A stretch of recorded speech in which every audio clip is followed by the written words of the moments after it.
Hi viewers, welcome to our channel. ప్రస్తుతం మనతో పాటు దాము బాలాజీ గారు సీనియర్ జర్నలిస్ట్, వాటితో ఒకసారి మాట్లాడదాం. సార్ నమస్కారం. సార్ నమస్తే సార్, విశ్వక్సేన్ లైలా మూవీ ఇంకో 1-2 days లో రిలీజ్ కాబోతుంది కదా సార్. అయితే ఈ సినిమాకి సంబంధించి ఫస్ట్ రివ్యూ వచ్చేసింది, అంటే సెన్సార్ రివ్యూ కావచ్చు, లేకుంటే ట్విట్టర్ లో కొంతమంది టాక్ గానీ వచ్చేసిందని చెప్తున్నారు. మరి వాళ్ళ రివ్యూలు ఏ విధంగా ఉన్నాయి, మరి ఈ సినిమా పైన మీ ఒపీనియన్స్? లైలా సినిమా ఎంత వివాదాస్పదం అవుతుందో మనం చూసాము. సో ఇప్పుడు ఎల్లుండి రిలీజ్ అవుతుంది 14th ఫిబ్రవరి 14th. సో దీని మీద ఆల్రెడీ రివ్యూలు బయటకు వచ్చాయి. అంటే సెన్సార్ నుంచి కానీ లేకపోతే ప్రత్యేక షోలు వేసినట్టు రివ్యూలు మన దృష్టికి వచ్చాయి. ఆ రివ్యూ ఏందనేది మనం చెప్పుకుందాం. అంటే అసలు లైలా సినిమాని చూడదగిన విధంగా ఉందా లేదా, టాక్ ఏంటి అనేది బయటకు వచ్చింది. ఒక పక్క ఏమో కాంట్రవర్సీ నడుస్తుంది.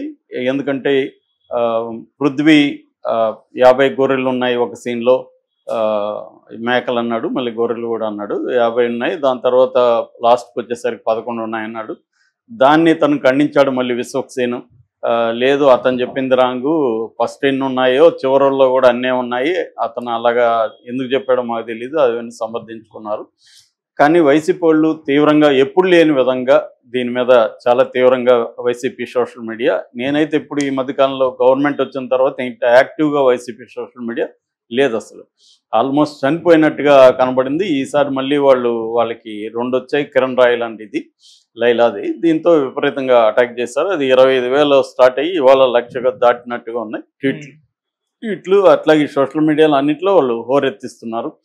కామెంట్లు కూడా, అన్ని కామెంట్లు నెగిటివ్గా లైలా మీద నేను చూడలేదు. ఏ సినిమా మీద కూడా అంత తీవ్రంగా పెడుతున్నారు. సో రెండవది ఏంటంటే, ఇదంతా ఒక పక్క నడుస్తుంటే పృథ్వీ ఇంకా రెచ్చిపోయి పందులకు పుట్టారు వీళ్ళు వైసీపీ వాళ్ళు, లంకొడకలారా మీరు వణికిపోతున్నారా, ఇలాగా ఆయన ఇంకా రెచ్చిపోయి మాట్లాడాడు. దాంతో ఇదంతా కూడా team Vishwaksen, Prithvi, producer Sahu గార్పాటి, director Ramanarayan, వీళ్ళందరూ కలిసే ఈ వివాదాన్ని క్రియేట్ చేశారు. ఎందుకంటే వాళ్ళకి సినిమా అంత అమ్ముడు పోవట్లేదు, పబ్లిసిటీ రావట్లేదు. నాకు తెలిసి దీంట్లో కూడా టికెట్ యాప్ల్లో కూడా, అదేం యాప్, బుక్ మై షోలో కూడా ఇప్పటి వరకు పెట్టలేదు. ఇంకా ఎల్లుండి రిలీజ్ అంటే బుక్ మై షోలో లేకపోవడం విచిత్రంగా ఉంది. సో అలాగా దాంతో వీళ్ళు ఏమనుకున్నారంటే దీన్ని కాంట్రవర్సీ చేద్దాం అనేది వీళ్ళు అనుకొని అతని దగ్గర మళ్ళీ రెచ్చగొట్టించి మాట్లాడిచ్చారు అనేది టాక్ అనమాట. ఎందుకు అంటే నిజంగా వీళ్ళకి కానీ భయం ఉంటే అతన్ని మాట్లాడనివ్వకుండా చూసుకోవాలి కదా. కనీసం అతను సారీ చెప్పకపోతే పోయాడు, కనీసం సైలెంట్గా ఉండమని చెప్పాలి కదా. కానీ అతన్ని రెచ్చగొట్టి మళ్ళీ రెచ్చిపోయే విధంగా మాట్లాడిచ్చి ఒక డ్రామా చేసి, హాస్పిటల్లో చేరినట్టుగా డ్రామా చేసి, ఇదంతా కూడా టోటల్ డ్రామా. ఇదంతా కూడా విశ్వక్సేనే చేస్తున్నాడు. ఎందుకంటే విశ్వక్సేన్కి వివాదాలంటే చాలా ఇష్టం. అతను గతంలో కూడా నాగవల్లి దేవి నాగవల్లితో గొడవ పెట్టుకున్నాడు TV9లో. తర్వాత అర్జున్ ఎంత పెద్ద సీనియర్ హీరో, అతనే 40 ఏళ్ల కెరీర్లో ఇట్లాంటి వాడిని చూడలేదని స్టేట్మెంట్ ఇచ్చి ఇతనితో సినిమా ఆపేస్తాడు, అన్నిట్లో ఇన్వాల్వ్ అవుతున్నాడని. ఇతను మొదటి నుంచి కూడా ఏంటంటే డైరెక్షన్ తోలు ఎక్కువ, ప్రతి దాంట్లో ఏలు కాలు అన్నీ పెడుతుంటాడు. ఈవెన్ ఈ డైరెక్టర్ కూడా అతన్ని పాజిటివ్గా చెప్తున్నాడు, కానీ మనకు అర్థమవుతుంది రామనారాయణ సెకండ్ ఫిల్మ్ ఇది. ఫస్ట్ ఫిల్మ్ కూడా అతను పెద్ద బట్టల రామస్వామి అనేది తీశాడు. అతను బేసిక్ మ్యూజిక్ డైరెక్టర్. అందుకని ఇలాంటి వాళ్ళని ఎంచుకొని అతను ఏం చేస్తాడంటే అతనే డైరెక్షన్, దాన్ని గోస్ట్ డైరెక్షన్ చేస్తుంటాడు. సో కాకపోతే మన అర్జున్ లాంటి వాళ్ళకి అది నచ్చలేదు. ఎందుకంటే అర్జున్ సీనియర్, ఆయన ఆల్రెడీ డైరెక్షన్ చేశాడు, చాలా పెద్ద సినిమాలు చేశాడు. సో ఆయన తన కూతుర్ని హీరోయిన్కి పెట్టి కూడా ఆ సినిమాని ఆపేశాడంటే ఇతని టార్చర్ ఏ స్థాయిలో ఉందో మనకు అర్థమవుతుంది. సో ఇదంతా కూడా విశ్వక్సేనే జయించాడు, పృథ్వీ కాదు అనేది వెర్షన్ ఇప్పుడు బయటకు వస్తుంది. దీనివల్ల లైలాకి ఎంత నష్టం లాభమా అనేది మనకి సినిమా అయినా కానీ తెలియదు. అయితే ఇప్పుడు రివ్యూ ఎలా ఉంది, కథ ఏంటి, ఎవరెవరు ఎలా చేశారు, టెక్నికల్ ఆస్పెక్ట్స్ ఏంటి అనేది మనం చూస్తే బేసిక్గా దీంట్లో విశ్వక్సేను, ఆకాంక్ష శర్మ, కామాక్షి భాస్కర్ వీళ్ళు ప్రధానంగా దీంట్లో చేశారు. అట్లాగే అభిమన్యు సింగ్ విలన్గా చేశాడు. ఇంకొక తమిళ్ చేస్తున్న పృథ్వీరాజ్ పోలీస్ ఆఫీసర్గా చేశాడు. ఇక టెక్నికల్ విషయానికి వస్తే సాహు గార్పాటి షైన్ స్క్రీన్ అనే సినిమా బ్యానర్ మీద ఆయన ప్రొడ్యూస్ చేశాడు. తర్వాత రామనారాయణ ఇందాక చెప్పాను, అతని డైరెక్షన్. లియోన్ జేమ్స్ మ్యూజిక్ చేశాడు. తర్వాత రిచర్డ్ ప్రసాద్ కెమెరా వర్క్ చేశాడు. సో కథగా చూసుకున్నప్పుడు ఏంటంటే ఇది కథగా థిన్ లైన్, అంటే ఇది ఒక రకమైన క్రింజ్ కామెడీ అంటారు. క్రింజ్ కామెడీ అంటే అంటే ఒక్కొక్కసారి జుగుప్స్గా ఉంటుంది, ఒక్కొక్కసారి చూడాలనిపించదు. అంటే ఒక రకమైన నీచమైన కామెడీ అని చెప్పుకోవచ్చు మామూలు భాషలో. అట్లాంటి కామెడీ ఇది. సో అది మనకి ట్రైలర్ టీజర్ చూసినా కూడా అరుస్తుంది. డబుల్ మీనింగ్ డైలాగులు పెట్టడం, మనకు మామూలుగా అల్లరి నరేష్ సినిమాలు ఇట్లాగే ఉంటాయి. అల్లరి కూడా అట్లాంటి క్రింజ్ కామెడీనే.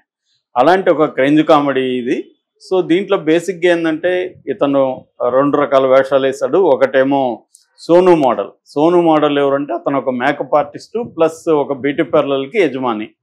ఆ బ్యూటీ పార్లర్ యజమానికి ఉన్నప్పుడు ఇతను ఒక పని వల్ల ఎమ్మెల్యే సీరియస్ గాయాలతో చావు బతుకుల్లో హాస్పిటల్లో చేరుతాడు. సో ఇప్పుడు ఆ ఎమ్మెల్యే తరపున ఒక గ్యాంగ్స్టర్ రంగంలోకి దిగుతాడు అభిమన్యు సింగ్. అతను వచ్చి ఇతన్ని చంపడానికి ట్రై చేస్తాడు. మరోవైపు పోలీసులకు కూడా కంప్లైంట్లు ఇస్తారు కాబట్టి పోలీసులు పృథ్వీరాజ్ సింగ్ కూడా దీన్ని పట్టుకొని వస్తాడు.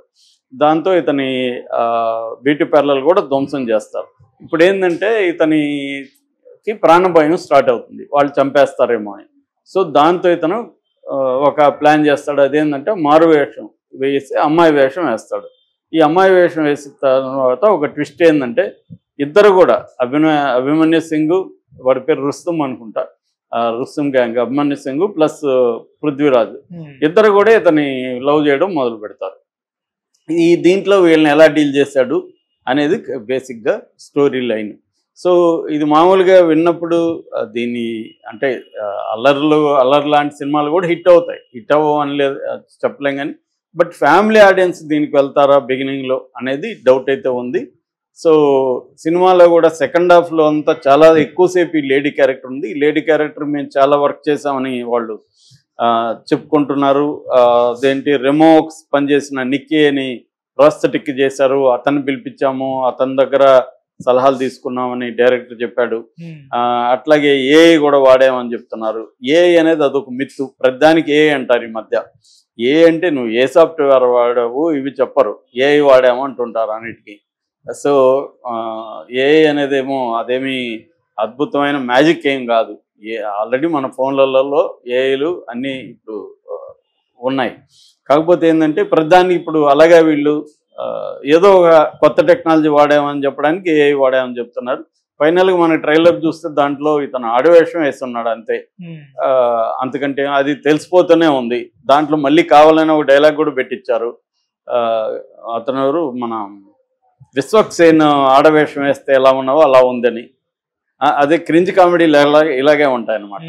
అంటే జనం బఫూన్లు లాగా వాళ్ళు ట్రీట్ చేసినట్టుగా మనకు అర్థమవుతుంది. ఇక దీంట్లో ప్లస్లు చెప్పాలంటే విశ్వక్సేన్ చాలా బాగా చేశాడని చెప్తున్నారు.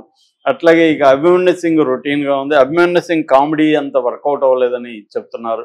ఎందుకంటే అభిమన్యు సింగ్ కామెడీ చేయడం అనేది అంటే ఒక గ్యాంగ్స్టరు హీరో ఆడవేషంలో హీరోని లవ్ చేస్తుంటేనే వాడు పనికిమాలినోడనే కదా. మనకి తెలీదా? ఇప్పుడు కనీసం ట్రాన్స్జెండర్స్ కొంతమంది అమ్మాయిలాగా ఉంటారు.